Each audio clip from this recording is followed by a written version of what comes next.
The two South Africans have been charged with premeditated murder.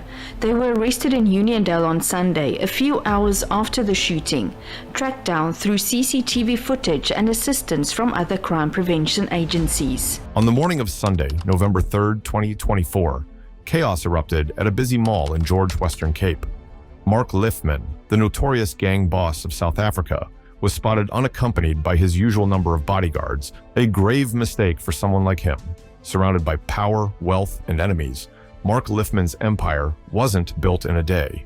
However, on this fateful day, one wrong move would make him a target, and it wouldn't be the first time. The question wasn't whether his life would be taken. It had always been a likely possibility for him. The question was how it would happen.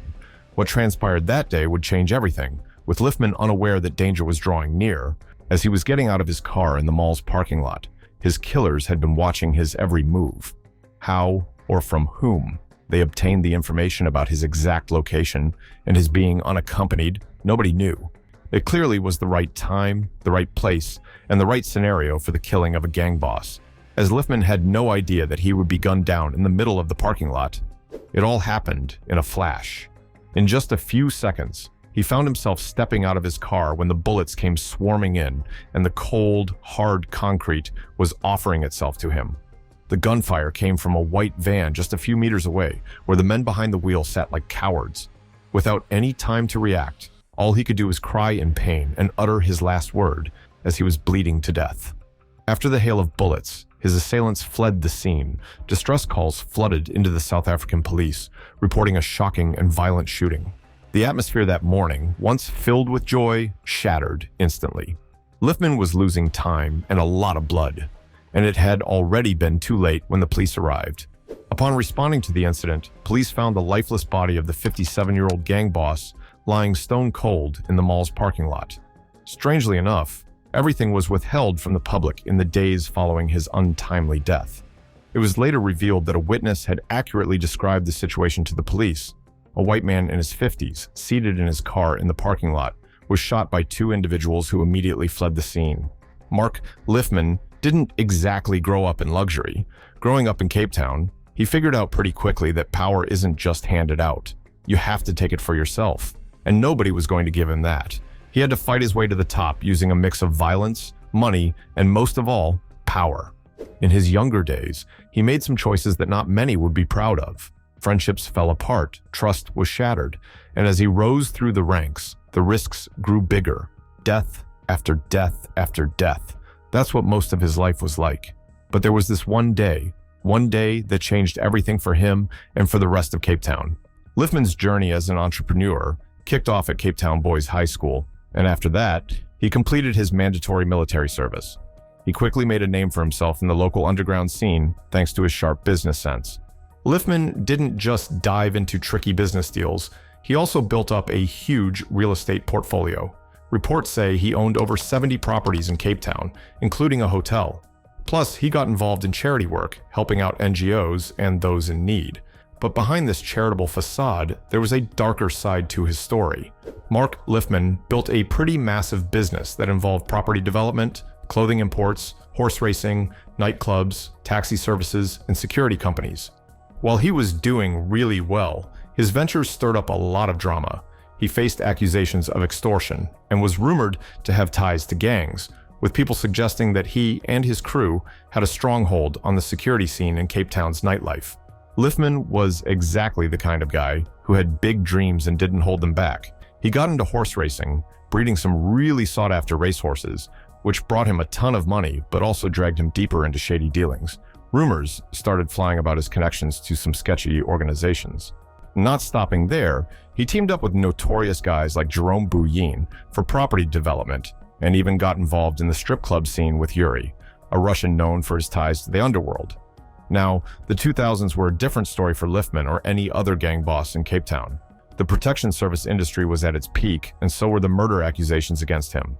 Yuri, the Russian, Ulyanitsky was followed by Igor Rusol, who got involved with the notorious nightclub security arena that was dominated by local intelligence agent Cyril Bika.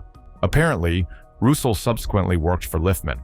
A few years later, one of the most infamous incidents in Cape Town's underworld occurred on May 21st, 2007, when Yuri, who had already become a feared figure in the city's club and bouncer scene, was ambushed and killed while driving his family home from a birthday dinner. That night, Yuri was celebrating with family and friends, including Mark Lifman. Shortly after leaving the restaurant, Yuri's car was ambushed and was shot 20 times, while Yulia, his 4-year-old daughter, was shot once in the head. No arrests were made in this brutal double murder. In the years that followed, Bika was assassinated and Rusol got arrested. Lifman diving into Cape Town's nightlife really grabbed some attention. His security crew was often linked to organized crime, which cast a serious shadow over his whole scene. This world of organized crime is really shady and brutal, with claims that corrupt cops and intelligence agents are rooting for the criminals and targeting honest people. There are also suspicions that some in this arena are politically connected criminals who become state informants to try to indemnify themselves from prosecution and to trip up rivals. One example of this situation is the rise of Nafiz Modak in central Cape Town. In 2018, he entered the relatively stable nightlife security market as an ambitious and aggressive new player. Things were getting out of hand with another one of his rivals, Raoul Stanfield, leading his own crew in the fierce scramble for power. While rival factions fought tooth and nail, the nightlife in Cape Town turned into a scene filled with tension and violence. In 2013, the South African Revenue Service, or SARS in short, kicked off Project Honeybee to crack down on the serious tax evasion and corruption plaguing the tobacco industry, which was costing the government a fortune. Big names like Mark Lifman and Jerome Boyson ended up on their radar. The project also dug into Lifman's connections with convicted drug dealer Glenn Agliotti and cigarette maker Adriano Mazzotti.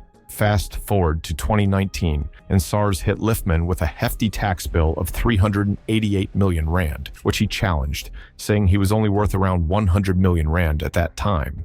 Lifman argued that the whole investigation stemmed from what was dubbed the SARS Rogue Unit, a theory that got a lot of buzz but wasn't entirely on point. SARS later made it clear that the Rogue Unit was more of a myth tied to stories about state capture.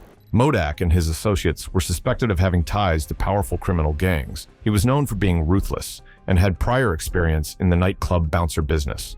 The Modak group's entry was a direct challenge to the Lifman group, named after Mark Lifman.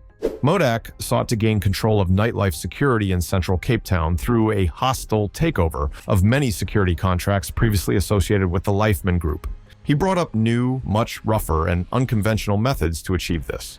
By 2020, Modak seemed to have the upper hand, but the conflict between him and Lifman remained unresolved. The rivalry persisted despite Modak's arrest on April 29, 2021, in connection with the assassination of police organized crime investigator Lieutenant Colonel Charles Kinnear. The assassination of Kinnear in September 2020 was a key moment for South Africa. How this case is handled will really affect the country's ability to fight organized crime, deal with corruption, and fix its struggling police force. As lockdown restrictions eased later in 2020, word got around that Modak was looking to reestablish and expand his grip on the security services in central Cape Town and along the Atlantic seaboard. At the same time, businesses that used to feel safe started getting targeted. There were rumors that Modak's crew was armed, and some even said there was video evidence showing Modak vehicles pulling up at restaurants or cafes with tough guys in tow. This sparked a lot of fear and anxiety among the locals. The extent to which extortion rackets were actually expanding during that period is not clear, but the perception was clearly that the aggressive takeover bid by the Modak group had led to an increase in extortion in the central Cape Town area.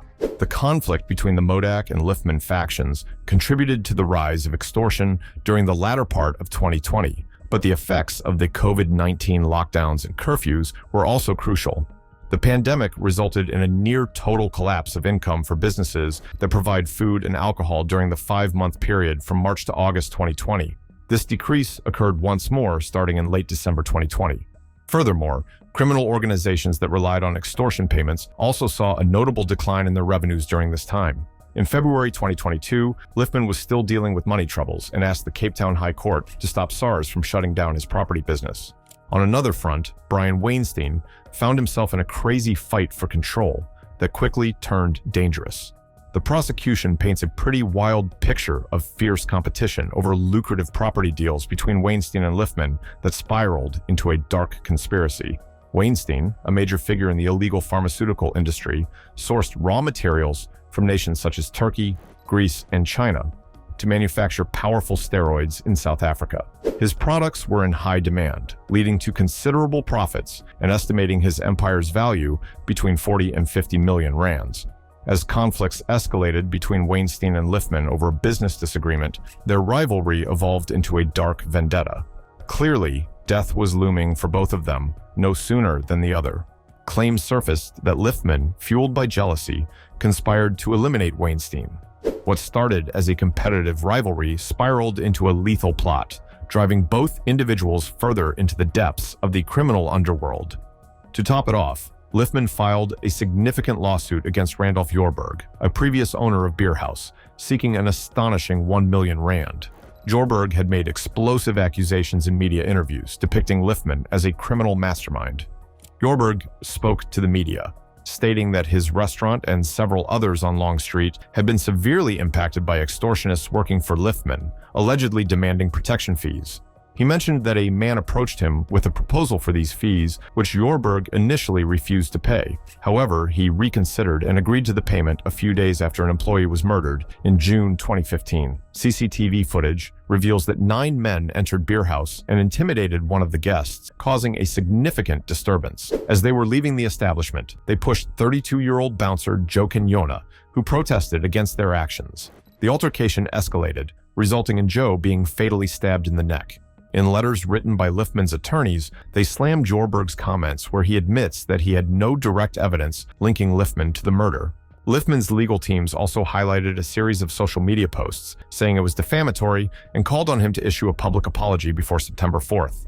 For years, Jorberg has criticized the influence of extortion and protection rackets on businesses, mentioning that some demanded 20,000 South African rands in protection fees. In response to the situation, Lifman sought an urgent ex parte order from the Western Cape High Court to attach Jorberg's property in Greenpoint, allowing for legal action while Jorberg resides overseas. In spite of these serious accusations, Jorberg lacked definitive proof to back up his assertions, relying only on a declaration from the alleged hitman who claimed that Lifman committed the murder. Lifman totally denied these claims, saying he left the security business back in 2011 and hasn't been involved in any shady stuff since. The trial was about to kick off, and a lot was on the line, both reputations and a lot of money. A few days later came the day that Lifman met his end. Multiple witnesses reported hearing a hail of gunfire, and Lifman was hit multiple times in the stomach, chest, and head, dying instantly. Locals described him as a familiar figure in the area, often visiting the nearby Fancourt Golf Estate with his security team to play golf. He allegedly received a phone call that morning instructing him to go to the mall. Weirdly enough, he arrived without his usual bodyguards. The arrested individuals were identified as Johannes Hendrik Jacobs, 53, and Gert Johannes Bezuidenhout, 37. Investigators later discovered that one of the men was a former member of the South African Police Service Special Task Force who left the unit in the late 1990s. Both suspects had since been working as security guards for PPA Security in Cape Town. Before all of this happened, Lifman had already been entangled in a web of horrendous murder accusations and other law-breaking activities. That random Sunday turned out to be a dramatic turn of events for South Africa's organized crime situation, especially since Lifman had just sent his letter of demand to the court days before. Lifman was deeply involved in a long-standing and violent struggle for control over Cape Town's security sector, particularly in the nightlife scene. For over 7 years, his faction clashed with the Modak faction, a bitter rivalry closely followed by the media. Rumors circulated about Lifman's dealings, suggesting he may have accumulated more enemies than allies, expanding the pool of potential suspects in his murder. In 2024, a legal conflict emerged between Lifman and Randolph Jorberg, the former owner of Beer House, a well-known Long Street establishment. This conflict has been tied to the demise of Lifman, as it was the reason why he sent a letter of demand in the first place. Lifman's business entanglements, multiple accusations of murder, and efforts to topple Cape Town plagued his life. What seemed like an endless pursuit of power and money ultimately led to his demise. On the morning of the 4th of November 2024, the day after Mark Lifman's assassination, a huge criminal case was taking place in the city of Cape Town. Jerome Boyson, the alleged leader of the Sexy Boys gang Andre Naude, a self-proclaimed businessman, and several others, appeared at the Western Cape High Court. They face a number of charges for the ruthless murder of Brian Weinstein. Mark Lifman was supposed to appear along with the gentleman at the Western Cape High Court that day. This was because Lifman was the main accused in that case. According to the state, Lifman was the mastermind behind the murder of Brian Weinstein, a steroid dealer who was shot and killed in front of his wife and child at their home in Constantia, Cape Town on the 18th of August 2017.